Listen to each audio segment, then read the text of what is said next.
Danet Event 2025, Nuru ya Matumaini. Namshukuru Mungu kwa nafasi hii tena ya siku ya leo. Hebu nione wale ambao wameanza kufanyia mazoezi usafi wa mitandao ya kijamii kuanzia hata wewe unayenisikiliza kutoka huko mbali. Naamini kabisa tukidhamiria Mungu atatuwezesha, tutakuwa wasafi kwa kutumia mitandao ya kijamii. Tutapunguza kwenda na kompyuta na simu vitandani, tutaziweka mbali. Tutakuwa na nafasi ya kuongea vizuri na familia zetu. Tutaepuka athari zitokazo nazo na mitandao ya kijamii. Leo tuna somo jingine linalosema ngono na usafi wa maadili. Ngono na usafi wa maadili. Siku ya kwanza kabisa tulijifunza kwamba Mungu ndiye aliyeumba ngono na kwamba ni kitu kizuri kilitoka mikononi mwa Mungu kwa makusudi mema tu, na Mungu akakiundia mahali. Mungu ndiye alileta hamu ya ngono katika mwili wa mwanadamu, na akamwambia kwamba ifanyikie wapi, wakati gani, mahali kwa mtu gani. Alisema hivyo, na tukagundua kwamba ndani ya ndoa ndipo ngono tu inaweza ikafanyika kati ya mume mmoja na mke mmoja. Ndio maana akasema, kwa hiyo mwanamume atamwacha baba yake na mama yake, naye ataambatana na mkewe, nao watakuwa mwili mmoja. Na huyo mtu na mkewe walikuwa uchi wote wawili, wala hawakuona haya. Watu wanapokosa haya wakiwa na mke wa mwingine na mume wa mwingine, ni kinyume cha maagizo ya Mungu. Au wanapokosa haya wakiwa hawako ndani ya ndoa, ni kinyume cha maagizo ya Mungu. Tendo la ndoa sio kati ya mnyama na mwanadamu, wala sio kati ya mwanamume na mwanamume, wala mwanamke na mwanamke, wala mtoto na mtoto, wala kati ya mtoto na mtu mzima.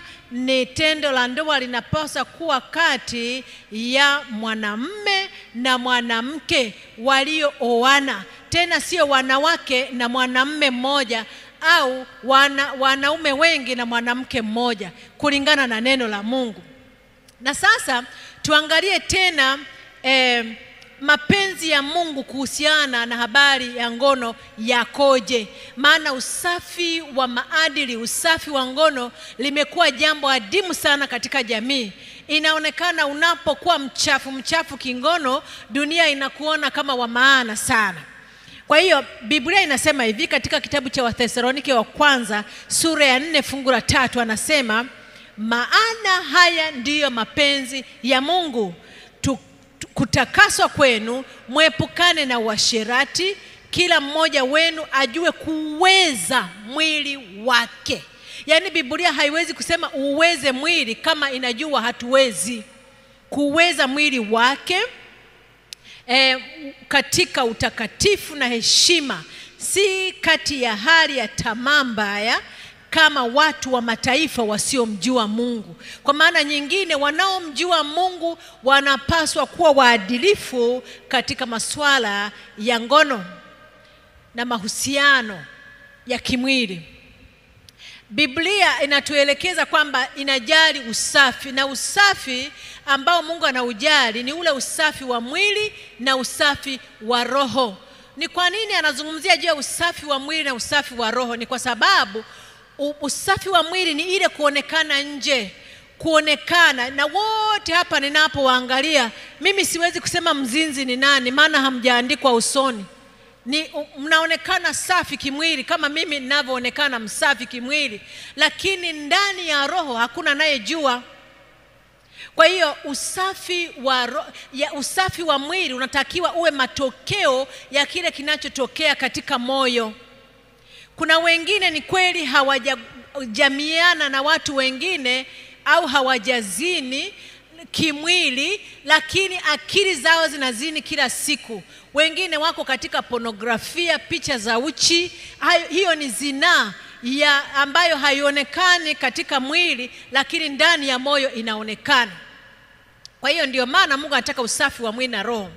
Na Biblia inasema heri wenye moyo safi, maana hao watamwona Mungu.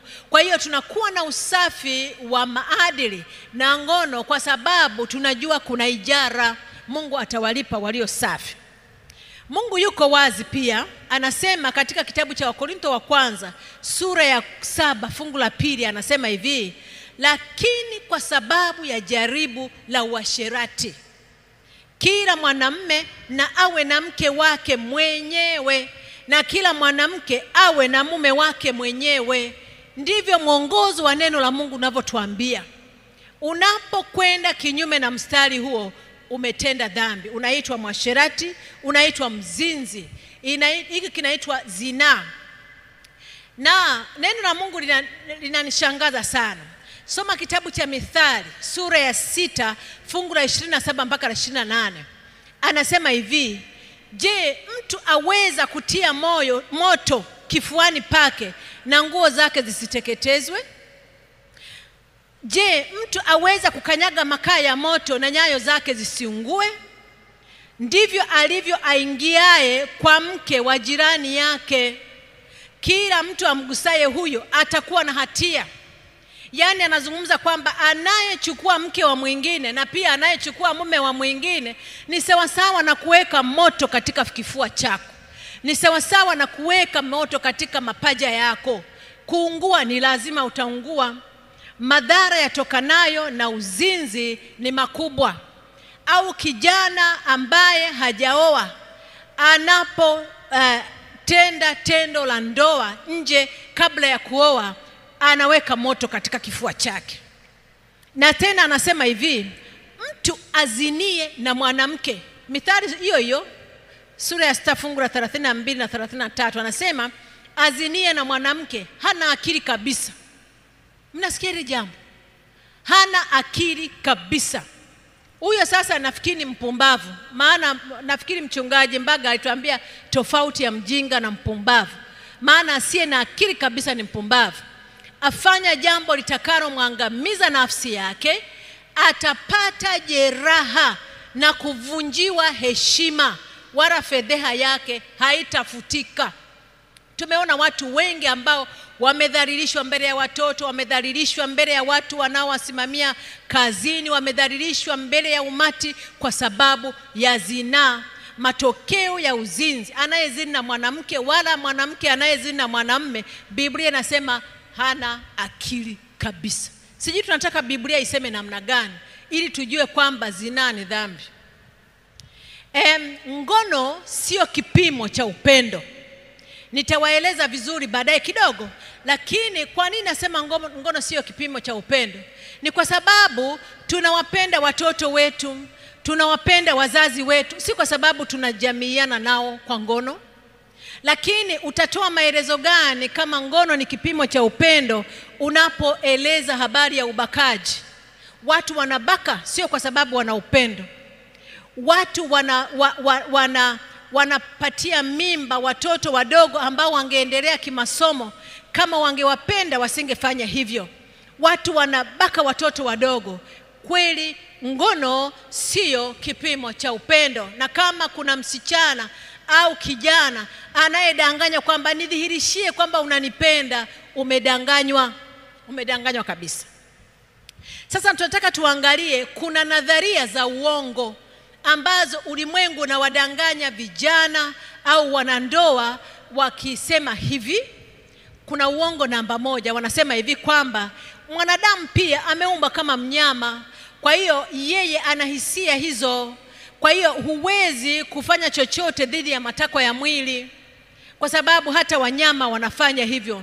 Ndege, nyuki, wadudu wa kawaida wanafanya hivyo. Huo ni uongo wa hali ya juu. Kwa nini? Ukweli ni huu. Ukweli ni huu. Tuna uwezo sisi wanadamu. Bwana Yesu asifiwe.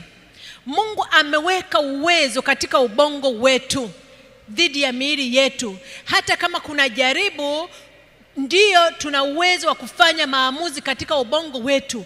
Yaani hakuna tendo la ndoa au ngono yoyote inayofanyika kwa ajali. Ni maamuzi thabiti. Binadamu anawajibika kwa matendo yake, si kama mnyama. Ngoja niwaambie, huyu mdudu unayemwona ambaye ni jamii ya panzi anaitwa vunja jungu. Si mnamfahamu huyu mdudu? Huyu mdudu ana tabia ya ajabu. Anapojamiana na jike huyu mdudu, sio wote, lakini kuna aina kubwa tu ya hawa vunja jungu ambayo anapojamiana na jike jike likimaliza kujamiana na hili dume, linakula kichwa cha yule dume. Linakila kile kichwa na kukimaliza, na lile dume hata kama linaliwa haliachi ile, linaendelea kujamiana mpaka linapokuwa limepotea kabisa. Sasa hili halina akili, lakini wapo wanadamu ambao wanakufa, wanaona anaendelea kung'ang'ania, lakini anajua yuko kwenye kifo. Ndio maana nasema kwamba azinie na mwanamke, azinie na mwanamume, hana akili kabisa, ni vunja jungu, kama vunja jungu kabisa. Wanadamu, unajua msukumo wa ngono unatokana, yani kiungo kikubwa cha ngono ni kiko katika ubongo. Ubongo ndio unaotutofautisha sisi na wanadamu. Tuna sehemu ile ya ubongo inaitwa prefrontal cortex. Hapa ndipo kitovu cha maamuzi, kitovu cha kufikiri, kitovu cha kujifunza.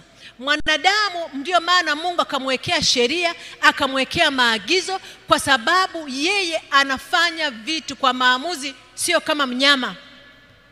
Kwa hiyo mwanadamu hutumia akili zake timamu kuamua na ni namna gani watafanikisha hilo tendo, ni lini, ni wapi, na ikiwa atamridhisha huyo mpenzi wake katika habari ile ya ngono afanyeje. Kuna mpango thabiti. Kwa hiyo ni uongo kabisa kwamba watu hawana uwezo wa kujidhibiti. Uongo namba 2 ni hivi kwamba ngono huimarisha haiba, hukufanya uhitajike, uvutie kwa kila mtu na utajiamini zaidi. Hii inakuwa hivi, kwa mfano wanawake wanajiingiza kwenye ngono wakidhani kwamba, hasa wasichana au wanawake walioolewa, wanafikiri kwamba wanapendeka, wanahitajika, wanavutia. Kwa hiyo anasema, akiwa anafuatwa na wanaume, anasema mimi ninavutia. Kwa hiyo anapofanya hivyo anajua kwamba amehitajika, na hutumia ngono kama kipimo cha kuwafanya wastahili, wajione kama wanajijengea mahusiano mazuri. Ndivyo wanawake wanadhani. Lakini wanaume wako hivi nao. Wanaume hutumia ngono wakidhani kwamba itawasaidia kujiamini, aone kama anaweza, aone kama anakubalika. Swali lake ni kwamba, je, ninaweza? Na kwa hiyo vijana au wanaume wakati mwingine katika mijadala yao wanaweka kama mashindano. Anataka kujua kwamba hivi nimewahi kuwanasa wasichana wangapi. Anatoa taarifa. Kwa hiyo wewe msichana unapofikiria kwamba sasa ninakubalika, napendeka, navutia, kumbe wewe ni swala la idadi tu. Mtu anaenda kutoa taarifa kwamba amekunasa na wewe. Kwa hiyo hamna cha kuvutia. Na ukweli ni huu kwamba ngono haina uwezo wa kukuimarisha wewe kimahusiano. Haina uwezo kabisa. Na kama wewe ni mwanamke, ngono haitakufanya uvutie zaidi. Haitakufanya. Na kama wewe ni kijana wa kiume, haitakuondolea kutokujiamini kwako. Badala yake itakufanya uhisi kujidharau zaidi. Na kama wewe ni mtu wa Mungu unayemwamini Mungu wa mbinguni, utajisikia hatia, utakata tamaa, utajisikia mchafu, utajihisi mpweke kwa sababu hatia. Ili ujue kwamba hili jambo si zuri, ndio maana linafanyika katika maficho. Mungu ameweka ndani ya moyo hisia za hatia. Sasa wewe kama kijana ufanyeje? Au kama wewe ni mume wa mtu, ni mke wa mtu, ufanyeje? Angalia uchaguzi wako unaofanya. Chaguzi zako zikoje? Unajua kuna watu wanasema hivi, tulijikuta limetokea. Hao watu wanaosema tulijikuta limetokea, wao ni vunja jungu. Wao ni mbwa. Maana mbwa hana kuchumbia, hana dada yake, hana mama, yeye anadandia tu. Mbuzi ndivyo walivyo. Wanyama wote hawajui. Wanyama walio wengi. Kuna siku nitawaambia juu ya wanyama wenye akili kuliko wanadamu. Lakini huwezi kujikuta limetokea labda wewe akili hazikutoshi. Kwa hiyo lingine, kuna wanaosema hivyo, lakini wengine wanasema hivi, mradi tunapendana sio jambo baya. Kumbuka nilisema kwamba ngono sio kipimo cha upendo. Unajua kinachofanyika kwenye ubongo? Ubongo unatoa, unapokuwa ukijamiana na mtu, unatoa vichocheo au hormone zinazoitwa kwa mfano oxytocin na dopamine. Hivi vichocheo ni vichocheo vinavyoleta raha, vinavyoleta kujisikia vizuri, na halafu kukuunganisha na yule unayejamiliana naye. Kwa hiyo ujue kwamba unapokuwa na watu wengi wa kujamiliana nao, unaungana nao hivyo wengi kihisia katika namna hiyo.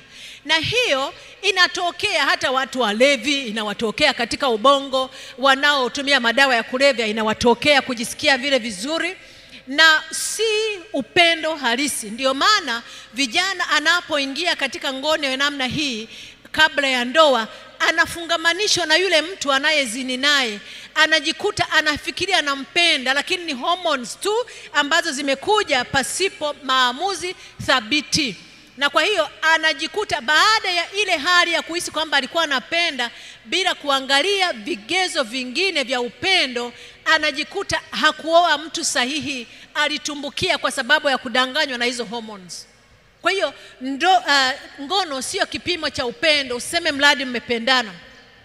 Lakini ngono ndio inawafanya muwe karibu, ni kweli, lakini ukaribu wa muda usio wa kudumu, ukaribu wa kijinga. Ndio maana kama vile mnakumbuka Amnon alimpenda sana dada yake, akasema alimpenda sana, alikuwa ameathiriwa na hili, lakini Biblia inasema hata baada ya kuzini naye alimchukia kuliko alivyompenda. Ndivyo Biblia inavyosema. Lakini wapo wengine wenye uchaguzi mzuri wanaosema kwangu hakuna ngono hadi ndoa, hebu tuwekeane mipaka. Hao ndio watu wenye uchaguzi mzuri. Tuwekeane mipaka, au wewe siye mke wangu, mimi nina mke. Kwa hiyo watu wa namna hiyo hawavuivui ovyo nguo za ndani kwa ajili ya kila mtu anayepita mbele yao. Nguo zinavuliwa kwa mtu mmoja tu, ambaye ni yule uliyekabidhiwa na Mungu kama mpenzi wako wa maisha. Jambo lingine, tujilinde na vitendo vya maandalizi ya ngono kama huna mpango wa tendo lenyewe. Kwa mfano vijana anakuwa na rafiki yake, wana mpango kweli, labda wanataka kuoana au kweli wanataka tu kuwa marafiki. Unaruhusu wewe binti, unaruhusu kijana anakuvinjari mara kwenye matiti, mara akubuse kwenye mdomo, eti hatujafanya tendo la ndoa. Unatayarisha nini kama huna huo mpango? Jirinde na maandalizi ya tendo la ndoa kama huna huo mpango. Na kuna sababu za kukufanya usubiri ikiwa hujaoa au kuolewa. Sababu ni hizi. Watafiti wamegundua kwamba sio tu kwamba ngono ni bora katika ndoa, lakini ni bora ikiwa utakuwa na mpenzi mmoja tu maishani. Kuna sababu nyingi za kiafya, sababu za kiroho. Inaonekana hata utafiti umeonyesha kwamba wale ambao wanakuwa na ngono na watu wengi, nimekumbuka daktari mtaalamu wa afya alizungumza juu ya kansa la shingo ya uzazi kwamba inachangia pia, lakini sitaki umwambie kila mmoja mwenye kansa ya shingo ya uzazi kwamba wewe unazina. Mnanisikia vizuri? Usiende kusema hivyo. Kuna sababu nyingi, lakini hii inaweza ikachangia. Hata ule ugonjwa, nafikiri alizungumza juu ya human papilloma virus kwamba ile pia inachangia. Kwa hiyo na magonjwa mengine, lakini pia kukosa mahusiano ya uhuru na Mungu ni jambo baya sana. Jingine, utafiti katika chuo kikuu cha huko South Carolina waligundua kwamba watu walioshiriki ngono kabla ya ndoa walikuwa na uwezekano mkubwa wa kuwa na ngono nje ya ndoa hata baada ya kufunga ndoa. Kule kwetu huwa wanasema hivi, eti kakidore kalikozoea kukomba mboga au kukomba chakula muda wote kako hivi. Unanielewa vizuri? Eti kako hivi. Alionja kuwa na watu wengi kabla ya ndoa.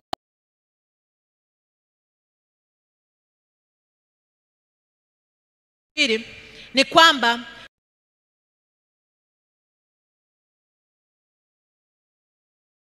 ndoa wanaridhika zaidi na maisha yao ya sasa ya ngono na katika ndoa zao wakilinganishwa na wale ambao walishiriki ngono kabla ya ndoa. Ndivyo huyo mtafiti mzoefu anaitwa David Larson anavyosema. Sasa kuna jambo hili. Inawezekana ninapoongea hapa wewe haukuwa safi na hata ubikira wako ulishaondoa kama ni kijana, lakini kama wewe ni mtu wa ndoa umesha ruka ukavuka mipaka ukawa na kule Kenya wanasema mipango ya kando, umekosea. Ikiwa tayari umetoa ubikira wako, hujachelewa na habari njema. Bwana Yesu asifiwe. Ikiwa una majuto kwa kushiriki ngono kabla ya ndoa au ukiwa ndani ya ndoa na watu wengine, unataka kuanza maisha mapya ya usafi, tunajua kabisa kwamba unaweza kutembea vizuri zaidi pasipo majuto, lakini ujilinde na kurudia kosa. Biblia inatuambia kitabu cha Isaya sura ya 1 fungu la 1 pale, sehemu ya 1 anasema, njoni wote tusemezane, asema Bwana, dhambi zenu zijapokuwa nyekundu sana zitakuwa nyeupe kama theluji. Mungu ni Mungu wa nafasi ya pili. Mungu anaturejeshea ubikira wa kiroho katika mioyo yetu, hata kama katika kimwili tumeupoteza. Mungu anaanza upya na wewe, anaanza upya na ana uwezo wa kukushindia. Tumia ubongo ambao Mungu alikupatia kwa manufaa ya kumtukuza. Unaposimama, unapopelekwa na hisia na tamaa za mwili, hujatumia ubongo wako vizuri kama Mungu alivyokusudia. Na Biblia inasema kwamba wewe ni mpumbavu, wewe huna akili. Unajua sikwambii wewe, mnanisikia, sio ninyi nayewaambia wala yeyote anayenisikiliza mahali popote, lakini yoyote anayechagua kuachana na usafi wa maadili au usafi wa kingono. Kuna ugumu kwa kweli kama mtu amezoea kukimbia huko, anageuka kila anapoona kila mwanamke, anavuavua nguo ovyo. Kuna wengine hata anakutana na mtu ndani ya basi, siku hiyo analala naye hotelini. Ni vitu vya ajabu sana. Vitu vya ajabu sana. Lakini ahadi ipo. Bwana Yesu asifiwe. Kuna ahadi ya ushindi. Kitabu cha Wafilipi 4 fungu la 13, napenda kuwa nawaambia kila siku. Biblia inasema hivi, na yaweza yote katika yeye anitiaye nguvu. Kuna msamaha mbele za Mungu na kuna uwezo Mungu anaotupatia tukijiandaa, tukimwalika katika maisha yetu ili atupatie ushindi. Na wewe hata kama ulianguka na mwenzi wako anafahamu, basi msamaha bado unawezekana, unaweza kutembea katika upya wa uzima na Mungu akusaidie. Tusimame tuweze kuomba.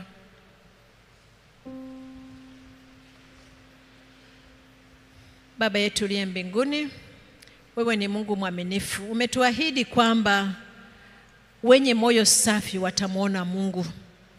Tunashukuru sana kwa kutuumba kwa jinsi ya ajabu na kutupatia akili zenye kuweka maamuzi sahihi.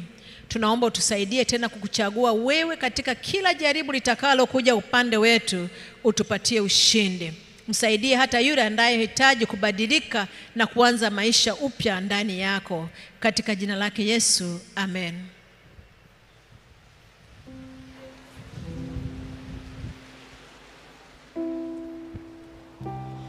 Asante Dr. Winifrida Mitakaro kwa somo zuri, somo ambalo bila shaka limekwenda kuamsha ari kwa rafiki mtazamaji na rafiki msikilizaji. Na hii ni nuru ya matumaini katika familia, tukiendelea kubarikiwa kwa uzuri pamoja nawe rafiki unatufuatilia.